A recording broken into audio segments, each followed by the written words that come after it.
Middle east में चल रही जंग के बीच अमेरिकी राष्ट्रपति डोनाल्ड ट्रंप के एक विवादास्पद फैसले ने वैश्विक राजनीति में भूचाल ला दिया है।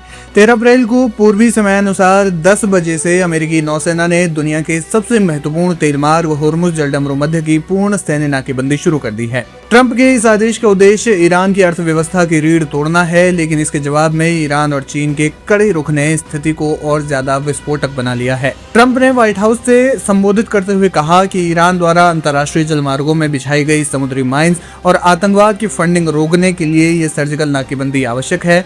अमेरिकी नौसेना के 5वें बेड़े ने होर्मुज के प्रवेश द्वारों पर अपनी स्थिति मजबूत कर ली है।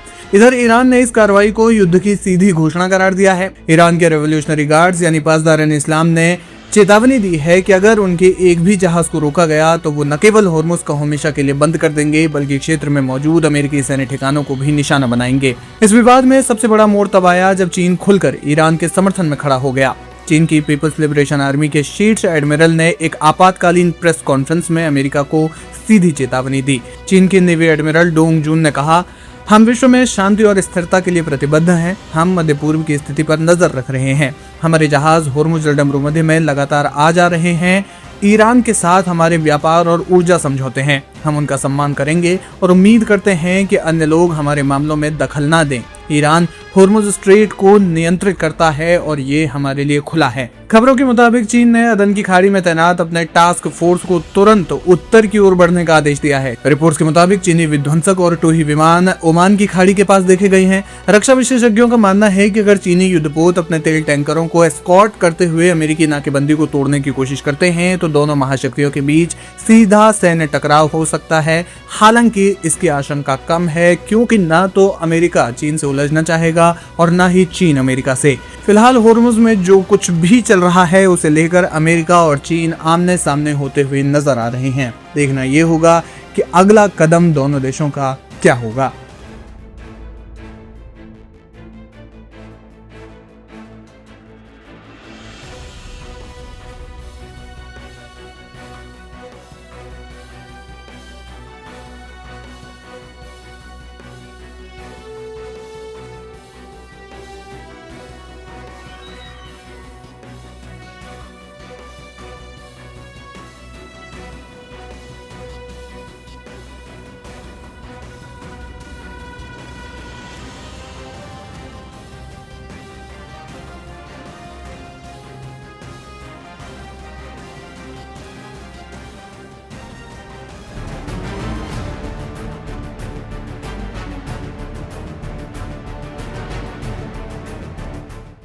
दुनिया की निगाहें फिलहाल रूस यूक्रेन जंग पर टिकी है, लेकिन इस बीच राष्ट्रपति व्लादिमीर पुतिन ने एक ऐसा दांव चला है जिसने वॉशिंगटन से लेकर तेहरान तक तहलका मचा दिया है।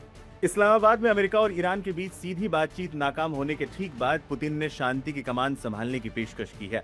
रविवार को रूसी राष्ट्रपति ने ईरान के राष्ट्रपति मसूद पेजिशकियान से फोन पर बात की। क्रेमलिन के मुताबिक पुतिन ने इस बात पर जोर दिया है कि रूस मिडिल ईस्ट में एक पक्की और सही शांति लाने के लिए हर संभव कूटनीतिक मदद देने को तैयार है। पुतिन चाहते हैं कि जंग के बजाय इस विवाद का हल राजनीतिक मेज पर निकले। पुतिन का यह ऑफर बेहद अहम वक्त पर आया है। पिछले कुछ घंटे पहले ही इस्लामाबाद में 1989 के बाद पहली बार अमेरिका और ईरान के प्रतिनिधि आमने सामने बैठे थे, लेकिन 21 घंटे की माथापच्ची के बाद भी नतीजा शून्य रहा।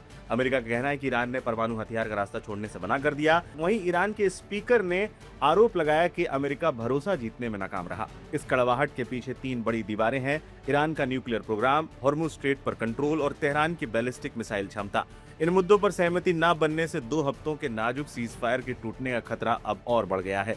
दिलचस्प बात यह है कि रूस खुद यूक्रेन के साथ युद्ध में उलझा है, लेकिन पुतिन कूटनीति का कोई मौका नहीं छोड़ रहे हैं। इससे पहले जून 2025 में भी उन्होंने इजरायल और ईरान के बीच मध्यस्थता की पेशकश की थी। रूस ने अमेरिका को आड़े हाथों लेते हुए कहा था कि वॉशिंगटन ईरान के बहाने अपनी अमानवीय नीतियां थोप रहा है। सवाल यही है कि क्या पुतिन का पीस प्लान काम करेगा या फिर रूस की ये पेशकश सिर्फ अमेरिका के प्रभाव को कम करने की कूटनीतिक चाल है। फिलहाल दुनिया की नजरें अब पुतिन के अगले कदम पर हैं। 21 घंटे की मैराथन बैठक, उम्मीदों का भारी बोझ और अंत में सिर्फ अविश्वास।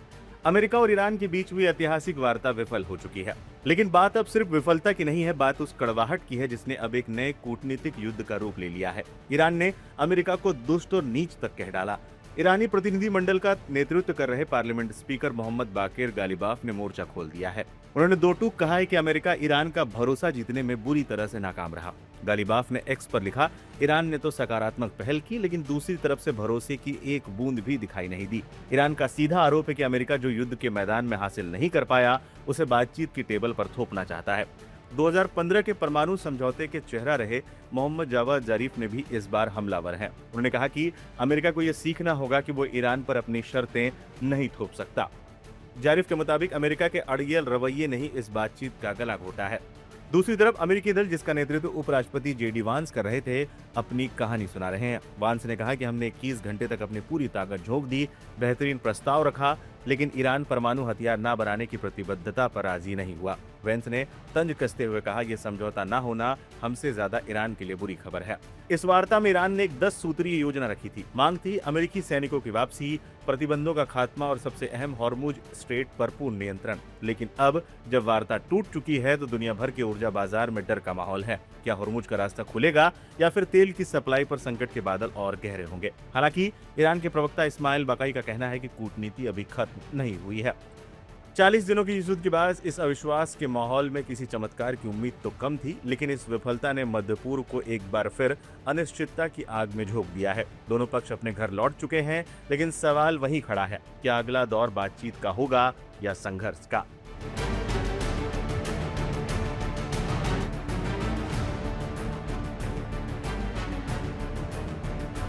हॉर्मुज स्ट्रेट दुनिया का वो हिस्सा है जहां से गुजरने वाले हर जहाज सांसें थाम लेते हैं। खबर है कि यहां ईरान और अमेरिका के बीच एक बार फिर सीधी भिड़ंत हुई है। ईरान ने दावा किया है कि उसने अपनी समुद्री सीमा में घुस रहे एक अमेरिकी वॉरशिप को न सिर्फ चेतावनी दी, बल्कि उसे भागने पर मजबूर कर दिया। नजफ में ईरानी कॉन्सुलेट ने सोशल मीडिया पर एक वीडियो शेयर करते हुए तहलका मचा दिया है। इस वीडियो में एक ईरानी युद्धपोत अमेरिकी बेड़े को ललकारता सुनाई दे रहा है। पोस्ट में लिखा गया, दुश्मन ने 40 दिन पहले हमारी नौसेना को नष्ट करने का दावा किया था, लेकिन हकीकत देखिए, एक अकेले ईरानी युद्धपोत ने दुश्मन को खदेड़ दिया। US Navy warship transiting in the vicinity Fujay Port and Oman Sea. This is Sabah Navy. This is Sabah Navy. Last warning, last warning, last warning. It was close to High Island Port. Attention all vessels, attention all vessels, attention all vessels in Oman Sea. This is Iranian Sabah Navy. If you see any warship in your vicinity, keep a distance more than 10 miles from them because I'm ready to open fire on them. Video में जो सुनाई दे रहा है वो किसी film के scene से कम नहीं है। ईरानी लड़ाकू विमान और युद्धपोत से संदेश आता है, फौरन वापस हिंद महासागर में चले जाएं। अगर आप 10 मील से करीब आए तो हम फायरिंग शुरू कर देंगे। ये चेतावनी एक बार नहीं बल्कि 3 बार दोहराई गई। अमेरिकी वॉरशिप की तरफ से जवाब आता है कि वो अंतर्राष्ट्रीय कानूनों के तहत इलाके से गुजर रहे हैं, लेकिन ईरान का रुख सख्त था। रेडियो पर गरजती आवाज सुनाई देती है, ये आपके लिए आखिरी चेतावनी है। और फिर वीडियो में देखा जा सकता है कि शक्तिशाली अमेरिकी युद्धपोत धीरे धीरे दूर जाने लगता है। हालांकि इस वीडियो और दावे की स्वतंत्र रूप से पुष्टि नहीं हुई है। कई मीडिया रिपोर्ट्स में इस वीडियो की सत्यता की पुष्टि नहीं की गई है। ये घटना किस सटीक दिन की है ये भी स्पष्ट नहीं है, लेकिन शनिवार को भी ईरान ने इस तरह की एक मुठभेड़ का दावा किया था।